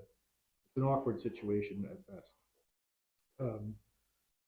So some of the things that has been recommended to us is record all of our meetings in camera as well, so that if there's a question of whether or not it was indeed a valid meeting, or if it was a complaint, that we have record keeping with actually what was said in real time of those meetings. And I think it's incumbent upon us to prove what we're doing properly and have those records available for any kind of scrutiny. As for the recording that's going on now, I think it's valuable for people that can't attend. It's a big municipality, everyone's lives are busy. I act as though I'm being recorded everywhere. You go to the shopping center, you go to the bank, you go to a restaurant, you're being recorded. There's security cameras and things that are used. I don't look at this any different. And I think it's a good way of keeping, I don't know, for myself, I like when I'm being recorded because it helps me keep myself in check. And I think it's about time that we were doing it, and people feel free to do it if they want as well. Just makes for a good backup for, you know, if there's any kind of deliberation on what happened. As for our land acknowledgement, I really believe it's part of our Truth and Reconciliation Commission recommendations that we have. One of the respective things that you would do when you're developing a land acknowledgement is we have an excellent resource in our own municipality through, I'll use his name, Larry McNermott, and I've contacted him previously about using them and asking for their permission on what it's going to sound like and what they would like to see. So I think that's just a respective thing that we should be reaching out for them. We're trying to be inclusive and we want to be genuine, so that would be a very positive step. On the Q&As there that go on, sometimes it can be a little testy, but this is the nature of municipal politics. People are interested and they have a genuine interest in the way of things run. If I'm intimidated by a question or something I don't know, I would just defer the answer until that we can get valid information. But any kind of transparency or or any reach out to get more people inclusively involved in municipal politics is the best for us. So I would leave it open as much as we can and just ask for respect of nature. It gets a little bit, we used to have a gavel, you know, if it gets a little out of hand, just tap the gavel and people can calm down. If not, have people removed, myself included, if I'm out of line, pick me out. Gives people a breaking point where they can't control themselves, then they just be asked to leave and if they can't control themselves. And that's just mature communication. Of the rest of the stuff, I really would like to see some more input from all our councillor and from our public. Some of the things that we're changing, we won't really know if they're going to work until we start working them through. But I always figure simpler is better. And if everyone's on the same page, it's going to be our rule book how we can conduct ourselves. I think we should have as much input as possible. Thank you. Thank you, Chair, through you. I do agree with Councillor Summers and Councillor Close in having some kind of a record for people to go back and watch, whether it's not live streaming, but if it's something that we can upload. It is beneficial to eliminate that hearsay, that misinformation, that at least there's a location that people can go back and look at the record and watch if they choose to. I also agree that question periods I'm in favor of keeping for items that are on the agenda. It could be very lengthy if it's items that are not on the agenda, and they can reach out to staff at any time by email in relation to questions. So I think that it is important to keep the questions, as Councillor Close said, sometimes the public bring up great ideas or questions that we haven't thought of. Delegations, I agree that it's pretty difficult to request to be a delegation on an item on the agenda where the agenda's out. So obviously limit the number of delegations, but have that ability and leave it up to the clerk. It is her job to know whether it's appropriate or not to be coming forward or respectful or those type of things. I have no issues with the land acknowledgement. We do similar things at other townships, and we did bring in a elder to assist in writing our land acknowledgement. I agree with disposing of in-camera notes. If we're not keeping any of the documentation either. Some municipalities actually remove all paper, and you can only write on the in-camera agenda, and you have to submit it for disposal. I think that we're all thinking, you know, we're trying to be transparent, get the communication and the facts out. And as Councillor Close said, it is becoming an issue in municipal of staff being physically attacked in some municipalities in Lanark County and verbally attacked. So we have to be respectful all around, public, council, everyone. We're in here to all move the municipality forward. We're not trying to make enemies here. Okay. I guess I can speak for my part. I think generally there's an awful lot to unpack here. I'm not hearing a lot of consensus on the individual issues. I think some people have some strong views on it.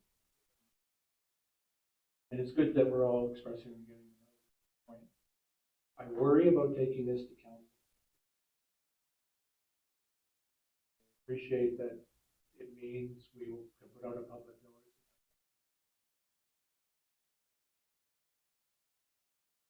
I think I would like to, if we took it tonight and put it out for consultation, I don't mind, I want the consultation. I'm just concerned that I think we need lots of information. So that's just sort of my overarching comment. I think we need to come back and as council get our heads around. I've got 5 items here that I will mention. Land acknowledgement. My view is that the land acknowledgement is very controversial, and in fact, it's divisive. I would argue that bringing it in, you may be upsetting more people than you might. So I throw that out there. I would just let sleeping dogs lie and say that nobody has ever asked to do it. Secondly, on the broadcasting of the meetings, I think we need to broadcast our own meetings, whether we do it ourselves and upload it to the Facebook website. First was on Facebook this afternoon. This Falls is on Facebook every 2 weeks. I understand we have technology limitations. I think we should phone Bell or Rogers, head office, corporate office, and tell them we can't use this great stuff. Come in and wire our community. Maybe we should get loud about it and create a ruckus.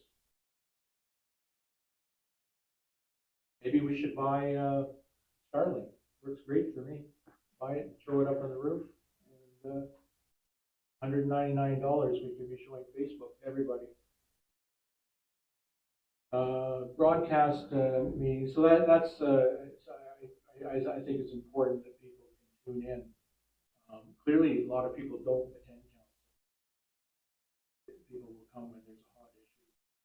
Regular people that come, but the general public does not attend council. There's no interest in attending. They'd like to know what's going on. I'm going to refer to social media a little bit later, but one of the things that concerns me is look up what's going on in social media, which is full of lies and misrepresentation. Toxic environment. Just slanders people, slanders those of us around this table. And the people posting those things say horrible things about us. One person in particular wished me, told a friend of mine they wished I was dead. I'm expected to show.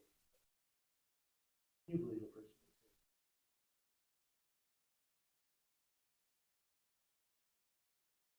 that? I almost called the police. So I'm not in any great hurry to give people like that a pulpit in front of this council. People don't come to me after council, very rarely, and ask me questions. Or any of you. So there's not a burning desire for people to come and ask questions. It's a burning desire to stand up in front of the camera, in front of the media, and advance their own agenda. Most of the time, that's what it's all about. And I don't think we should be giving a platform. I do think we should take questions. I think they should be questions and not comments. Certainly not rude comments. That shouldn't be tolerated here. We want to have respect that needs to be shown in this room. So I'm not opposed to questions, but I think we need to control it and manage it in a way that good citizens are able to come and ask us. And as I say, everybody has my phone number and email address, and lots of people do ask me questions. I hear from them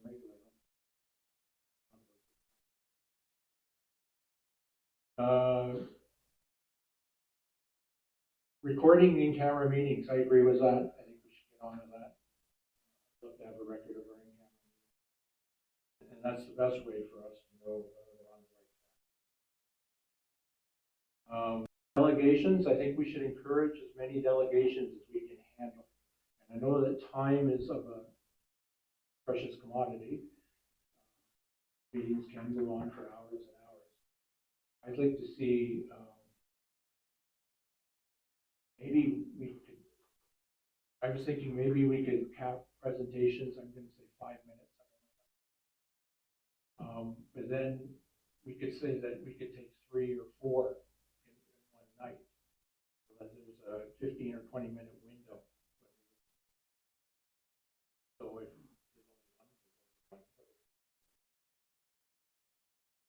because they wouldn't be all half an hour long. So I don't know what the wording is on that and whether that can be accomplished. That's pretty well it. That was my question. So again, I'm a little concerned about bringing it forward tonight. Although I think the public's going to hear about this anyway, whether we post it on this or not. They are talking about it. So I think I'll just leave my comments. We do have a motion, so we need to. Councillor Post, did I see your hand? Yeah, I just, Somebody's got the mic on. Bring you up. Okay, well, just in the community involvement, to try and set this up, community involvement, I mean, we're always, I hear more of that here than I probably hear at any other council, but everything has to go out to the community to decide what is gonna go into the bylaw. If we don't do it tonight, people gotta vote till August, come back to councillors. Get a hold of your councillor and come up with some suggestions. We've made some suggestions tonight. I think that's all it has to be. I don't want, if you send it out to the public, you're only gonna get the same ones that are gonna comment. Vast majority will not. I think the numbers, what were the numbers for listening on the online phones? Was it like a dozen people a night or less than that? I mean, we're trying to open this up to the public and they're not listening. So there's no sense of beating ourselves and making this a bigger issue than what it is. Let's get it done. I'm all for holding off till the next, I don't think it's gonna make any difference if it's done tonight. We can hold it off to the August meeting, have it, back to do it in the August meeting and have it done then. I think that's fine. That gives you another month to figure out if that's what you want and make your suggestions and we can go from there. Councillor Summers. Thank you, Chair. I had a similar sentiment. I just didn't know if it was appropriate in the municipal act. I wondered if it would be appropriate to have our discussion here at COW and then put a notice to the public saying, we are revising our current procedural bylaw. Please provide comment to either your councillor or to the clerk by, let's say, a week before our August meeting so we can collate those comments and have a wholesome discussion prior to our council vote. And that's my understanding, sort of what's being proposed. And put out a notice, except that they would be saying, here's something to chew on.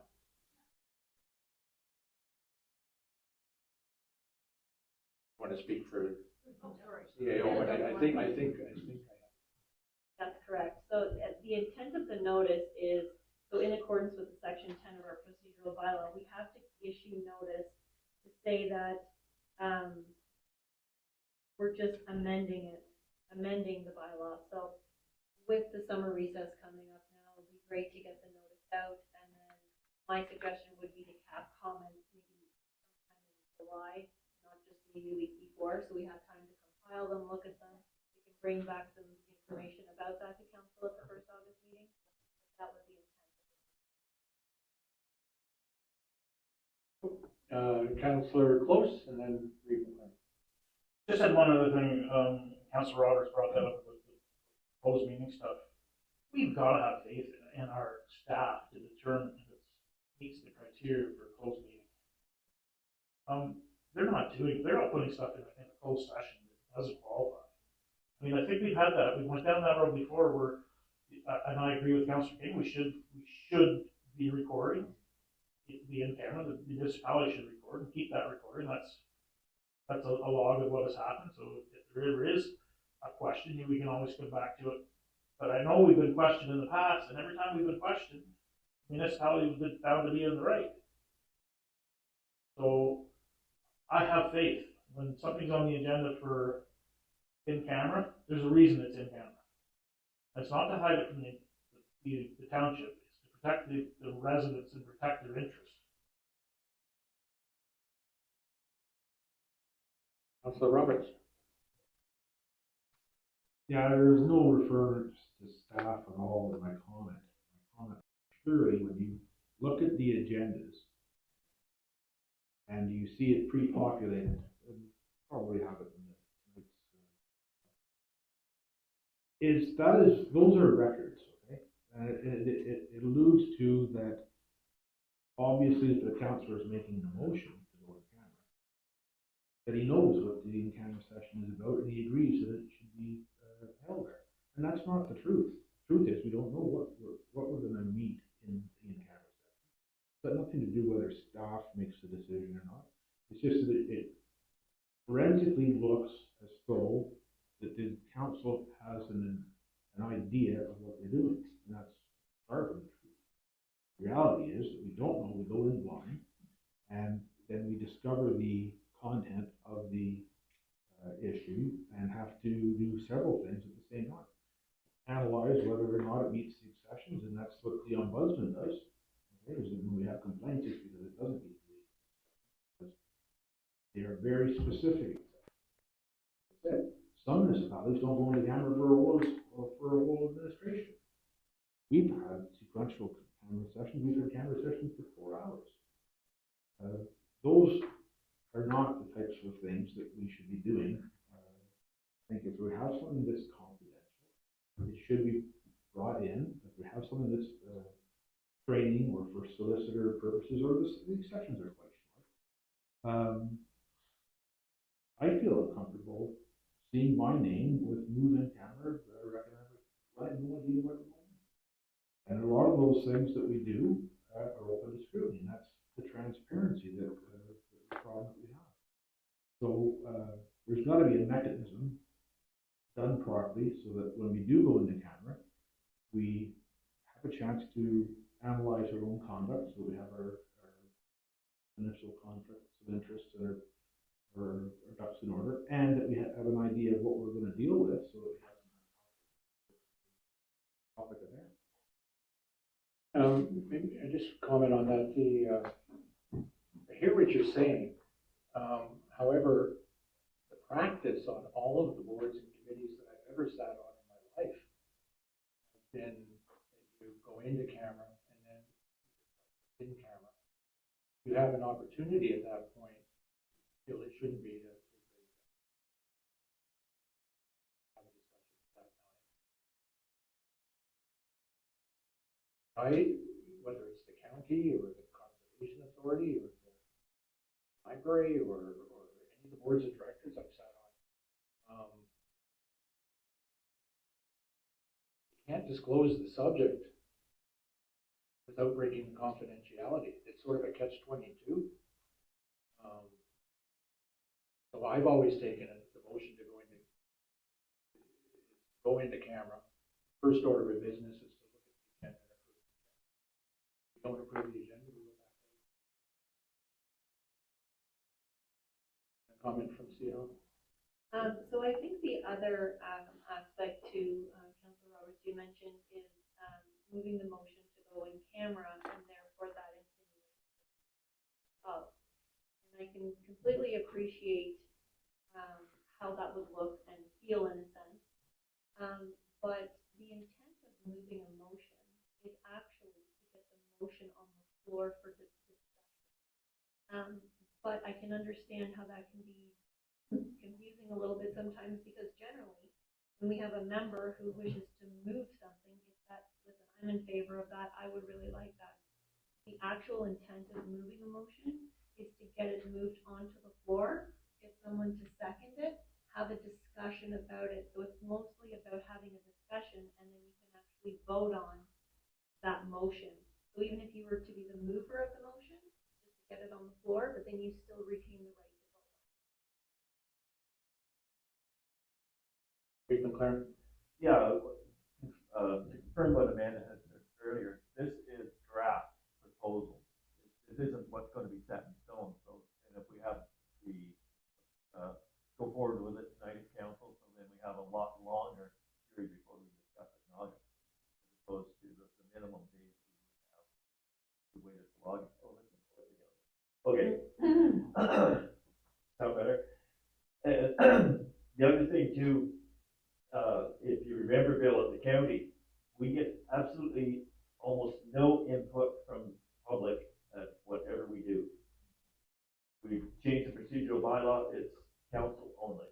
There is no input from public whatsoever. And we don't get input for any of the road work, any of the stuff we do at the county. There's almost no input unless it's a delegation about some specific item. It's just not on the table. People just don't seem to be interested. What goes on at the county seems to be fine. It's weird. It is, it's 4 times the budget, not one person comes. Media don't come. Yeah, they do cover it sometimes. I think they listen to it on it's broadcast. Yeah, the one that used to come all the time, she's not with, the KDH she works for, I think.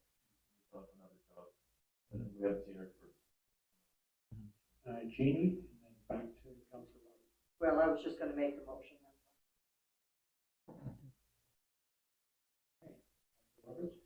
Yeah, just, you know, when you say no one attends and stuff, I think I flip it around and I look at it, it's incumbent upon us to have it out there.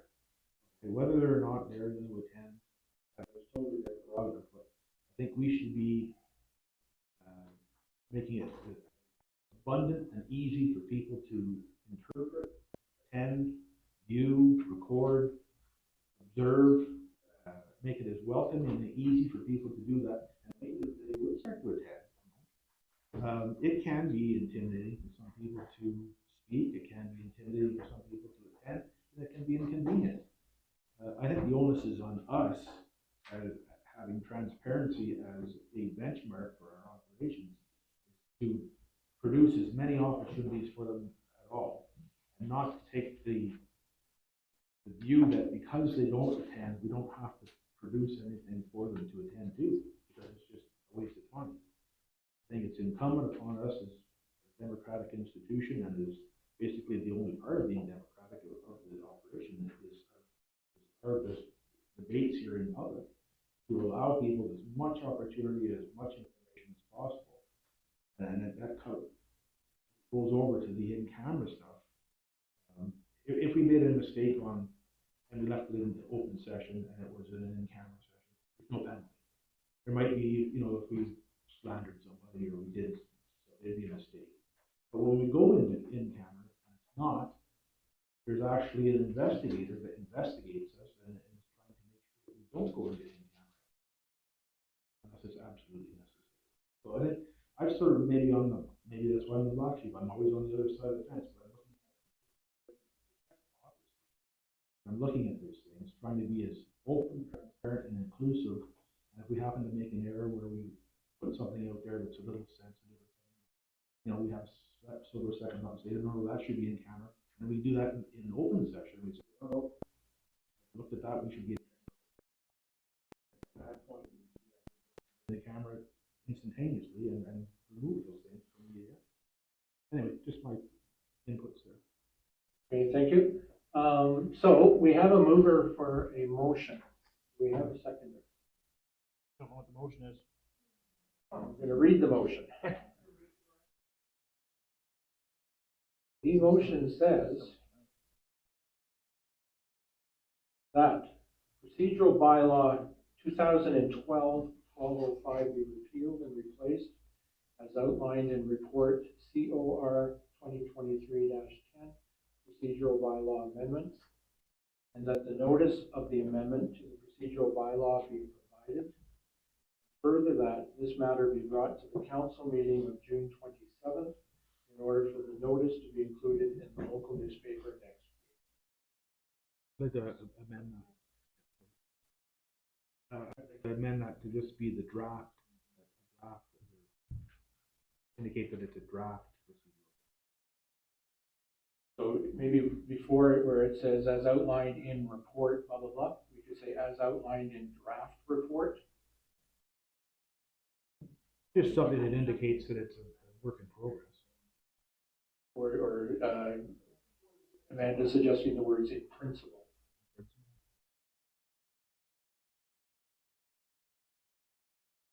Comfortable? Yep.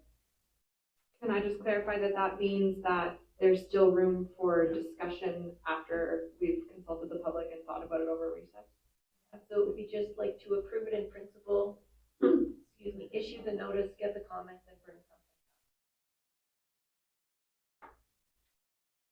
Okay. And you gotta take that part of it, repealing, we're not repealing it yet. The intent of that would be, and we can change the wording, but the intent is basically just something to the effect of getting what we have in draft out, provide a timeline. So that procedural bylaw, number 5, be amended as outlined report, COR 2023 procedural bylaw amendment in principle. That notice of the amendment to the procedural bylaw be provided. I think that's good. And we have a seconder, I'll agree with McLaren actually. So we have a motion moved and seconded, bring it to council tonight, put out a notice. And it's in principle, all in favor? And that carries, thank you. Good discussion. Public Works and Waste Management, calling on Chad to talk about bulk culvert tender results.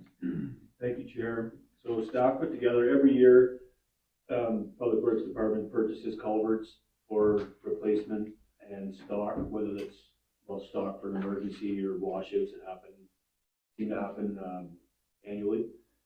So we put together a tender this year as in line with our procurement bylaw or procurement policy, and to try and, well, obtain the best cost as well, like the pricing. It turns out there was one contractor, one company that submitted a bid, so the cost is in there. As a note, 2022 budget value was $20,000, so obviously this submitted bid was $24,000, so the 2023 budget would include that. There is, it's fairly straightforward. There, I believe I listed the culverts there. There's 3 in stock. 26 culverts, varying sizes, 7 which were designated as stock culverts. So I just wanted to point that out because one of the options to consider is, well, I would recommend to go through this whole tender. If council will use them, or council may choose to not have the stock culverts in this tender. So we reduce the value just to reduce the budget. However, there's a high likelihood that we're still going to need culverts for emergency situations. I think it's important to utilize or get the best pricing, which we have, assuming based on this tender, and to follow through with that. Councillor Roberts. Yeah, I think that is a good idea. Thanks for bringing that forward, Chad. We should be prepared. I think some of the mandated stuff we're supposed to be looking at is climate change preparedness. We usually get a washout when it's the least convenient time to prepare it at night. So I'm for that.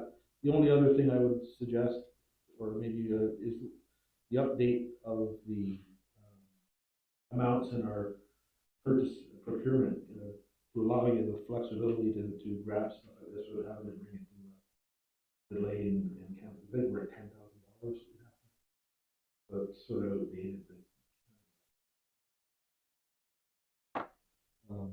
Giving you some kind of leeway to be able to get Thank you. Okay, Chad's going to add to that. That's a good point, Councillor. I didn't put it in here, but it did follow procurement policy, sorry. It's understanding though that's still a requirement or request from council to bring back another revised policy. It hasn't happened yet, It is planning to, but totally agree that we've talked about it internally, actually, to value just so it's not absorbing a lot of time because it is outdated. But I appreciate you brought that up. Any more questions? Council is moving the motion. Says the council authorized staff to enter an agreement with Rito Supply for the purchase of bulk culverts for a calculated cost of $24,389.14, excluding HST, as outlined in report RDS 2023-21, and that this matter be brought to council meeting of June 27th, 2023 to proceed with the agreement. I have a seconder, Councillor Summers. All in favor? That's carried. Now, Chad, on the Clyde Forks Bridge replacement tender results. Thank you, Chair. So this report might be getting close to one of the last ones for the Clyde Forks Bridge. We're hoping. There's obviously been quite a few with the whole tender results, the awarding, procurement. So this was for the construction of the bridge itself. It was It was issued on Bid and Go, Lanark Highlands, local newspapers. There was another, I believe it was the Connect Construction. There was another website basically that Safe Roads had distributed as well to try and reach as many contractors as we could. The dock takers on Bid and Go, I believe it was 30 some. However, some of them were just suppliers, so there was no anticipation that they would put a price in. So it's actually kind of surprising that there was only 2 contractors that bid on it. However, those were the bids that we received. I did outline what's left in the 2022 budgeted amount of that for the bridge, the replacement. So should council choose to accept or award the bridge to BEI Construction as the lowest bid, it would be an overage of what was budgeted in 2022, just over 120,000. So there again are some options there. Staff consulted with Safe Roads on this. There's a letter attached that they recommend, obviously awarding it to the lowest bidder, being BEI, against the only other contractor that submitted a bid. So that's the recommended option. There are 2 other ones in there. One being to re-tender it for the month of July. That's an option, but I would caution council with that too, that there's obviously no guarantee that there'd be better price or equivalent. It very well could be higher price. So I just wanted to identify that in the option list. Thank you. Councillor Roberts. Thank you for that, Chad. Do we have some input from the treasurer on where the 121,895?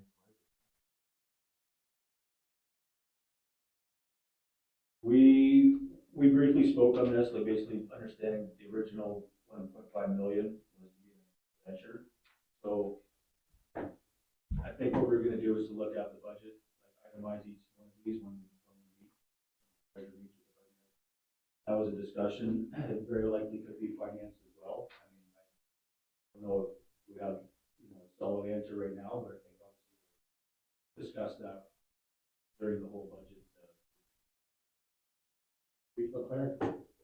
Yeah, I would say it's not a bad price when you consider, I think it was 1.8 Franklin Bridge was 10 years ago. So it's not a huge increase over 10 years. Basically the same price. Councillor Kelso. So first of all, it was a really good report, good facts, so thank you for that. Just one question. What if you did retender? Like, what are the consequences? I'm actually in favor of option 1, but I'm just curious. What would be the outcome if you did retender? Well, councillor, there's no guarantee what the outcome could be. I guess why I put that in there is just the amount of time that this tender was out, like the final design and the tender package available to the public. So Safe Roads and we considered that, like extending it a little bit longer. However, I think the longer it goes, prices are going up. Another big issue with that is that the actual bridge procurement had a date on it to be available to the township. And there's liquidated damages in that. So if we said the bridge is, and there is a date that we wanted it for the contractor, so if that extended further as to when it would be awarded, then construction started, then there could be penalties to the township. Whether that offsets everything or not, the whole idea was there is to have a little bit more, to put the option out there that maybe there would be some more interest in it. Like even still, like there were still, like I said, 32, I think top takers that still looked at it, and only 2 did. So there could be some downfalls then as well. Okay, well, I am in favor of option 1. Thank you, Reeve McLaren. Yeah, I think it's quite important to make sure that it's done before school starts again in the fall, so there's no school buses having to go up to PMP. Mid-August, I think, start time. So yes, the start date would be mid-August, that's based on some species at risk, barn swallows and whatnot. So it's looking like the schedule itself, the bridge to be completed, I believe the tender was beginning of October with a hard date the end of October. We contacted STEO, the bus lines. They were aware that either there would be some effects on school at the basically right well, I guess So at the end of this school year or the beginning of next school year? So if we're gonna do one or the other, obviously, there's gonna be effects, but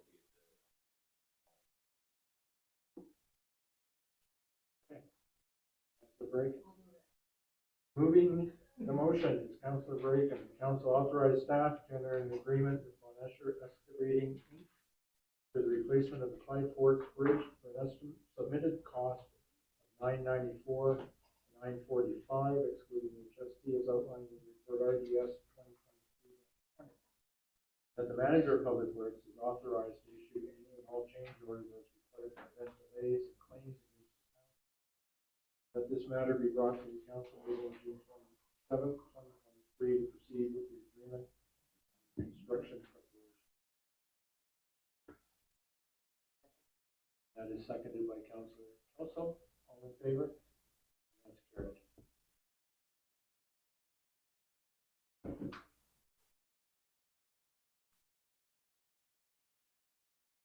Had a request for a 5-minute bathroom break.